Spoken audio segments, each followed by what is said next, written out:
How's it going, everybody? I'm Steve. Welcome back. So the Barnes & Noble 50% off Criterion sale is going to happen this Friday, November 7th. Probably going to run through December 7th.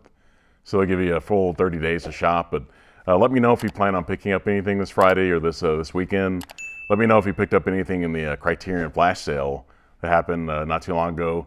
Let me know. Let me know if any of these titles I mentioned tonight are going to be in your that you're going to pick up this month. But I'm really excited about this. I'm going to give like 10 titles here. I'm not going to put the poster up or anything. I'm just going to put the number on the lower left-hand corner. Kind of go really fast here. Okay, so the first one here is from 1991, Spy number 764. Director is Terry Gilliam. The movie's called The Fisher King. So you can get this one on 4K now. I like this one. Probably my favorite as far as like non-Monty Python films. I really like Brazil as well, but love the cast in this movie. That's probably the main reason why I really like it. It has Robin Williams, Jeff Bridges, Mercedes Ruehl. She won an Oscar for this role. I love this movie. Actually, Terry Gilliam actually didn't write this one. So it takes place in New York. Love the story. Love the action in the movie. Love the comedy. I have another New York film here from 2001, Spy number 157. Director is Wes Anderson. The movie's called The Royal Tenenbaums. Love this one too. It's my favorite from Wes Anderson. Mainly because of like Gene Hackman. The late Gene Hackman. Angelica Houston won an Oscar for this role. Bill Murray as Luke and Owen Wilson. Ben Stiller's in the movie as well. Just love the comedy. But people really like Wes Anderson. Love his kind of humor. May not be for everybody. I love it though. Okay, so number 3 for 1963, Spy number 1027. Director is John Sturges. The movie's called The Great Escape. This one has a great cast. It's basically like a prisoner of war kind of film. Some humor, some action, that kind of thing. It has like Indiana legend, Steve McQueen, James Garner, Charles Bronson, James Coburn. This one's a lot of fun. It's been a while since I've seen it. I need definitely give it like a rewatch, but yeah, I loved it the last time I saw it though. It's just interesting to see that kind of thing over 50 years ago. Okay, so number 4 for 1971, Spy number 827. Director is Robert Altman. It's called McCabe and Mrs. Miller. This one's sort of like a Western, sort of like an anti-Western kind of film. Really interesting. I think Robert Altman had done some like Westerns for TV, but he didn't want to do like a standard kind of Westerns kind of thing. But has Warren Beatty, Julie Christie. Really interesting. I think the ending of this is really kind of interesting, kind of dark in some ways. So number 5 for 1985, Spy number 887. Director is Albert Brooks. It's called Lost in America. This one's a lot of fun too. This one's like written, directed, and starring Albert Brooks. There's Julie Haggerty, if you've ever seen like Airplane 2. She's in those movies. This one's a lot of fun though. It kind of goes from like one like the West Coast to the East Coast. It's a whole thing, this whole traveling kind of thing. But it's kind of different. They go through like Vegas, that kind of thing. But I enjoyed it. I definitely want to give this one a rewatch as well. But this one, I really like Albert Brooks' humor, just like Wes Anderson. I kind of get that kind of humor, but I really love it.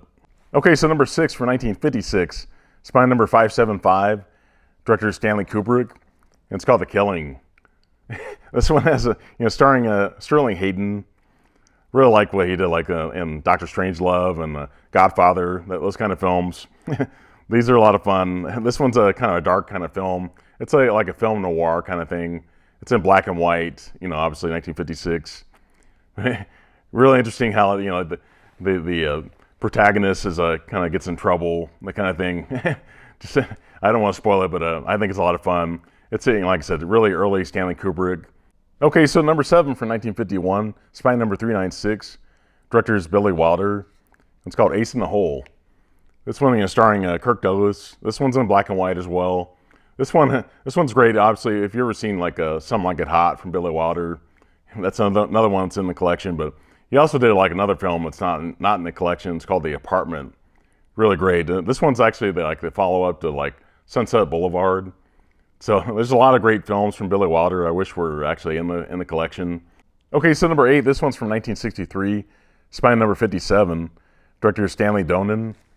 It's called Charade. This one's a lot of people would say this like something that Alfred Hitchcock would make. Basically, it's kind of his style in some ways. It's kind of like an action film, like a spy kind of film, which are really popular because of James Bond during that time. But this one has Cary Grant, Audrey Hepburn, Walter Matthau, has James Coburn again, just like a Great Escape. He's in this one as well. This one's like I said, this one it's been a while since I've seen this one too, but this I thought it was really great though. I've seen like 10 Cary Grant films in the last like couple years. This one's one of the better ones, I think. He did a lot with Hitchcock as well. That's why there's probably like in comparison to Hitchcock to this one as well. But yeah, I think definitely recommend this one, especially if you like Walter Matthau as well.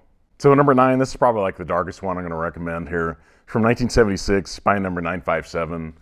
Director is Elaine May. It's called Mikey and Nicky. This one, starring Peter Falk and John Cassavetes.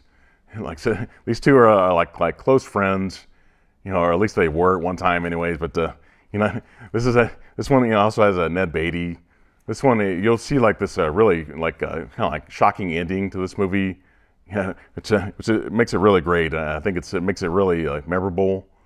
But I definitely have to give this one a rewatch as well. But like I said, I'd never seen these two in a film before, and they were really like close friends. Peter Falk and John Cassavetes. So, and you'll see Peter Falk in some of Cassavetes' other films. So the last one here is actually one that's not very old. It's from 2023, Spy Number 1226. Director is Wim Wenders, and it's called Perfect Days. This one's actually a Japanese film, but I think it's very light on like dialogue. You're not going to read like a ton of like subtitles in this one. It's told really like visually, basically.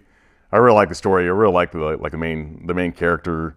I'm not going to bother kind of pronouncing his name. I'll mess it up. But like I said, this is one that has like a lot of like American music in it. Some Japanese Japanese music as well. But a lot of it's like American. So obviously this director is German. So you're getting definitely a different kind of take on Japanese films. Okay, so those are my 10 recommendations. Like I said, please let me know if you pick up anything in the sale. Were you planning on picking up any of these titles? Or let me know if you picked up any other titles in the flash sale. This is all for fun. I think I really like this time of year. I probably like the July sale a little bit more. During the summer, I think a lot of people get out and do that kind of sale. But this one's fun too. Like I'm probably going to pick up maybe like 5 or 6 titles. So I'm going to have a lot of fun during this one. Like I said, if you're not already subscribed to my channel, please consider doing that. Please put a thumbs up on this video. And everybody have a great one.